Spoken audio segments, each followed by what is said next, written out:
There's a nutrient critical for brain health that roughly 90% of Americans don't consume in adequate amounts, yet it receives surprisingly little attention in mainstream nutritional advice. Choline.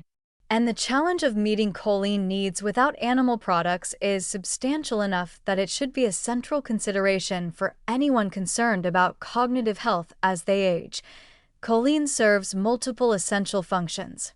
It's required for synthesizing acetylcholine, a neurotransmitter crucial for memory, mood, and muscle control.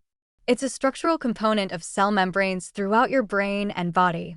It provides methyl groups for various metabolic processes, including DNA regulation and gene expression.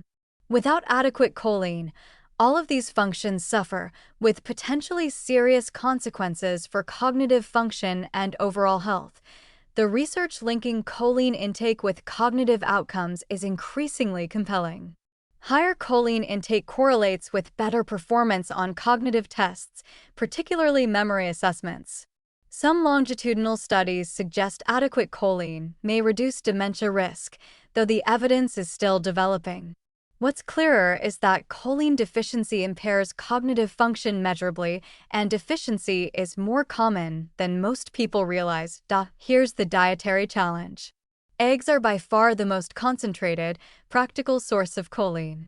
3 eggs provide approximately 400 milligrams of choline, approaching the adequate intake level for many adults.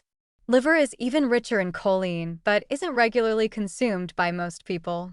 After eggs and liver, choline sources drop off dramatically. Beef, poultry, and fish provide moderate amounts. Dairy contributes some. But plant sources? They're quite poor in choline, with soybeans being the best option, but still requiring large amounts to meet needs. For someone eating eggs regularly, meeting choline needs is straightforward. For vegetarians who include eggs, it's manageable. But for vegans, reaching adequate choline intake from whole foods alone is genuinely difficult.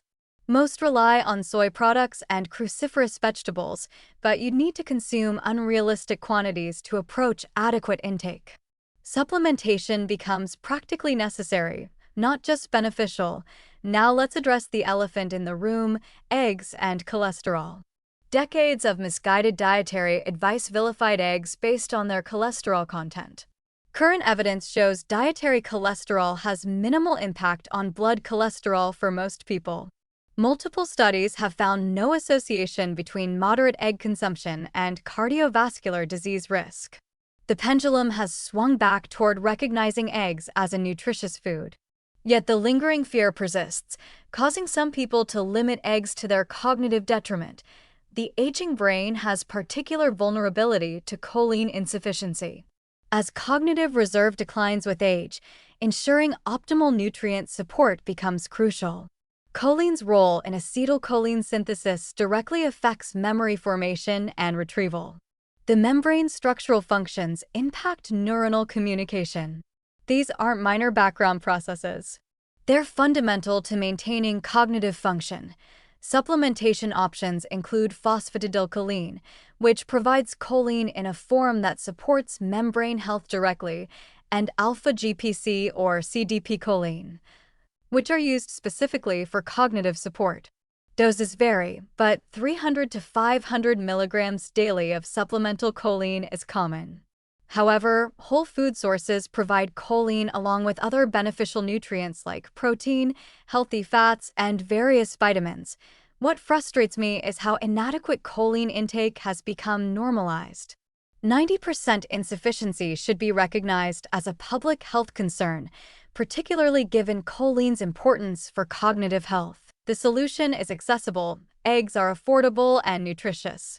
Yet dietary dogma and outdated cholesterol fears prevent many people from consuming what their brains desperately need. For plant-based eaters, recognizing choline as a critical nutrient requiring supplementation should be standard guidance, not an afterthought.